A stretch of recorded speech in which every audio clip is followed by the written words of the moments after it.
What's going on, guys? Will Blandon, nice guy driver. I had to start the video over. Apparently, with my phone, every time I get a phone call, it just stops the recording. I don't understand why.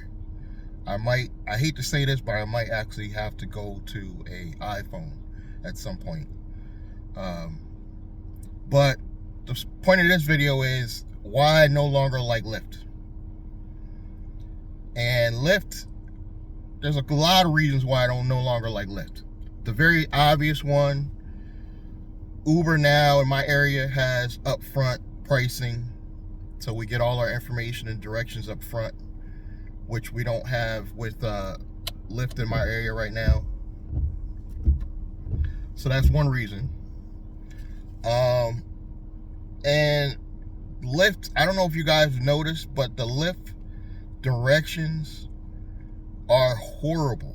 I'm not talking about actually getting there because they're using Google Maps to get you there, but I'm talking about when you're close to the house and their internal map comes up and it doesn't really tell you where the person is. Uber has the better technology when it comes to that. It'll give you a closer view of where the person is and let you know if their indicator where they are, if they're online is. So even if you don't know exactly where they are, you can look for that little guy and showing you that they're active and you could find them. Lyft is just horrible. The only way I will rarely, and this is really rarely, I will go back on Lyft is when they do those guarantees. I'm not talking about the streak bonuses because the streak bonuses suck. The guarantee, I give you an example. One time they gave me 7 rides for $100. The strategy was very simple. I tried to position myself, which is not always easy, to get short rides for that day, which I will do small pickups, like close pickups, and earlier in the day, so I don't get those longer trips. The longer trips are always going to be late afternoon with Uber or Lyft. So I try to do those early, knock them out, get my guaranteed money, and I'm done. And a lot of people are telling me they're getting robbed on the street.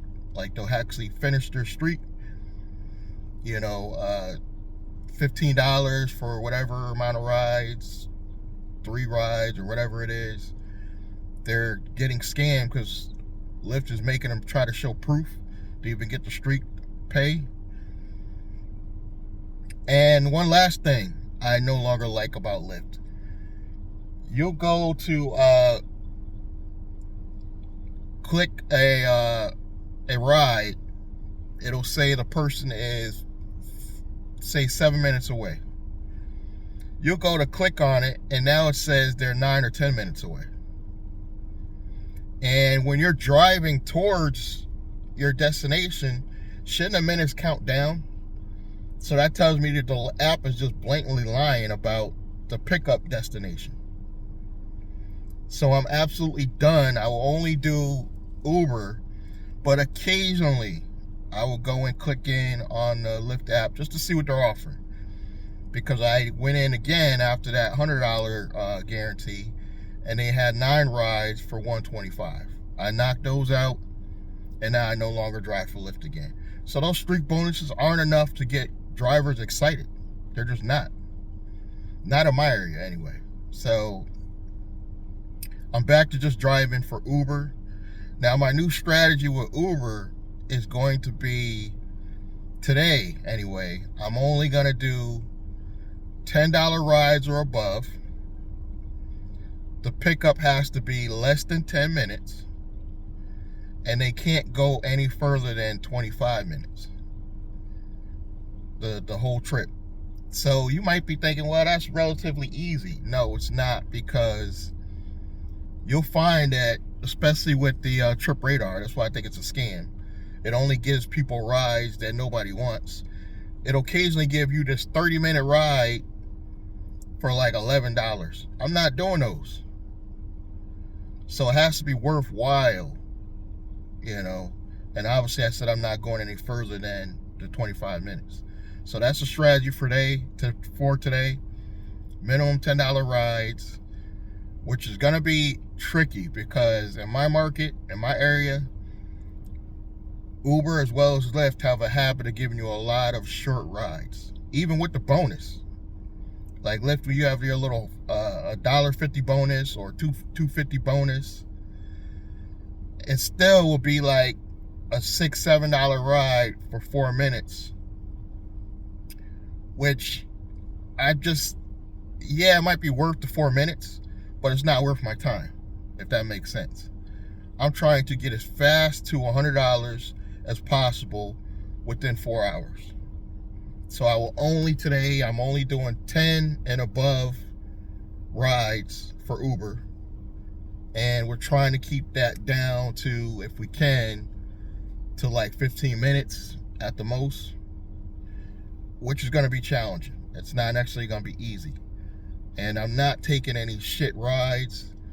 What I might start doing is giving you guys a look and what kind of offers we're getting. I'm going to start doing videos on the Nice Guy Driver channel only, where I'm going to show you guys the offers we're getting. So some of you passengers that may catch my channel realize how important it is to tip. You gotta tip your driver because we live on those tips. They are a great help to our earnings. When I think back to my best days, they were all days I got a lot of tips. So first of all, if you're a person that don't tip, you're either your Uber Eats driver or your Uber driver, I don't want to know you. I don't want to get to know you. I don't even want to sell you anything because you're not the type of person I even want to deal with. Because if you're in any type of service business, you realize that tips are important. I tip when I order Uber Eats all the time.